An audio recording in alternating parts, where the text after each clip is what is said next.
نحمده ونصلي على رسوله الكريم أما بعد فقد قال الله تعالى في القرآن المجيد والفرقان الحميد أعوذ بالله من الشيطان الرجيم بسم الله الرحمن الرحيم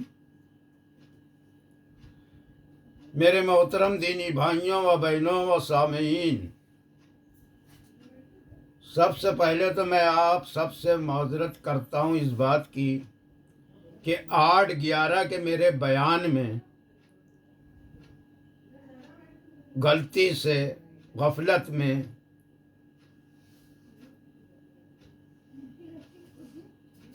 تبلیغ جماعت کے بانی حضرت مولانا زکریا رحمۃ اللہ علیہ کہہ دیا ہم نے، اور اس کی ایسی غلطیوں کی توضیح عموماً دوسرے دن ہو جاتی ہو اخباروں کی یا جہاں، لیکن دوسرے دن بھی میری اتنی مصروفیت رہی کہ میں دن بھر ویڈیو دیکھ ہی نہیں پایا اور وہ لگ گئی۔ اب میں آپ سے کہتا ہوں کہ اب آپ اس کو صحیح کر لیں، صحیح سمجھ لیں کہ تبلیغ جماعت کے بانی حضرت مولانا الیاس رحمۃ اللہ علیہ دامت برکاتہم تھے۔ تو اب آج کا مختصر سا میری اصل میں طبیعت ٹھیک نہیں چل رہی ہے، سب آپ جان ہی رہے ہیں کہ ہر طرف بخار نزلہ کھانسی سب پھیلا ہوا ہے۔ اسی غفلت میں نے کچھ کا کچھ بول دیا تھا، بہرحال معذرت چاہتا ہوں۔ تو میرے محترم دینی بھائیوں اور بہنوں، جب ہم کسی انجان جگہ جاتے ہیں گھومنے کے لیے یا کسی کام سے جاتے ہیں، وہاں ہم کبھی گئے نہیں ہوتے ہیں، وہاں کے راستوں سے واقف نہیں ہوتے، وہاں کی ہسٹری ہمیں پتہ نہیں ہوتی، اس لیے ایسی جگہ جانے پر ہم کو ایک گائیڈ کرنا پڑتا ہے۔ بغیر گائیڈ کے ہم راستہ نہیں چل سکتے، کہیں سے کہیں پہنچ جائیں گے، کسی حادثے کا شکار ہو جائیں گے، گم ہو جائیں گے، کھو جائیں گے۔ جب میرے اللہ نے بندوں کو اس دنیا میں بھیجا جو سب انجان تھے پہلے، تو ایسے ہی نہیں بھیج دیا، ہمارے کو بھیجنے کے ساتھ ساتھ آپ نے نبی بھیجے، چلتے پھرتے گائیڈ، قرآن بھیجا بذریعہ نبی، جو مین گائیڈ لائن ہے ہماری، اور ہم کو بے مقصد نہیں پیدا کیا۔ قرآن میں ہے ہم نے جنس اور انس کو صرف اور صرف اپنی عبادت کے لیے پیدا کیا ہے،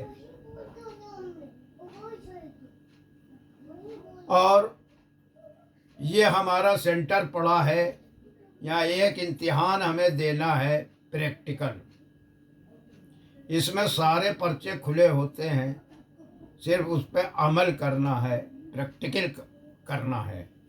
جیسے کہ جناب حضرت محمد مصطفیٰ صلی اللہ علیہ وسلم، صحابہ کرام اجمعین، تابعین، تبع تابعین، یہ سب قرآن کے مطابق زندگی گزار گئے، چلتے پھرتے قرآن تھے۔ تو کچھ لوگوں نے گائیڈ لائن کو دیکھنا ضروری نہیں سمجھا، وہ بغیر گائیڈ لائن کے اپنے کو عقل مند کے سمجھ کر چل رہے ہیں، جو بہت بڑی نادانی، بیوقوفی، کم عقلی کی بات ہے۔ ایک مکان کا نقشہ انجینئر بناتا ہے، ایک مکان انسان خود تھوڑ تھاپ کر لیتا ہے، تو دونوں مکانوں کی کیا شکل ہوتی ہے؟ ظاہر بات ہے، جو انجینئر بنائے گا وہ صحیح بنے گا، جو ہم اپنی سے بنائیں گے وہ بالکل ٹیڑھا میڑھا، غلط سلط سب بن جائے گا۔ تو اسی طریقے سے ہم نے گائیڈ لائن کو دیکھنا گوارا نہیں کیا۔ ابھی لاک ڈاؤن کے اندر ماننی یوگی جی، ماننی مودی جی،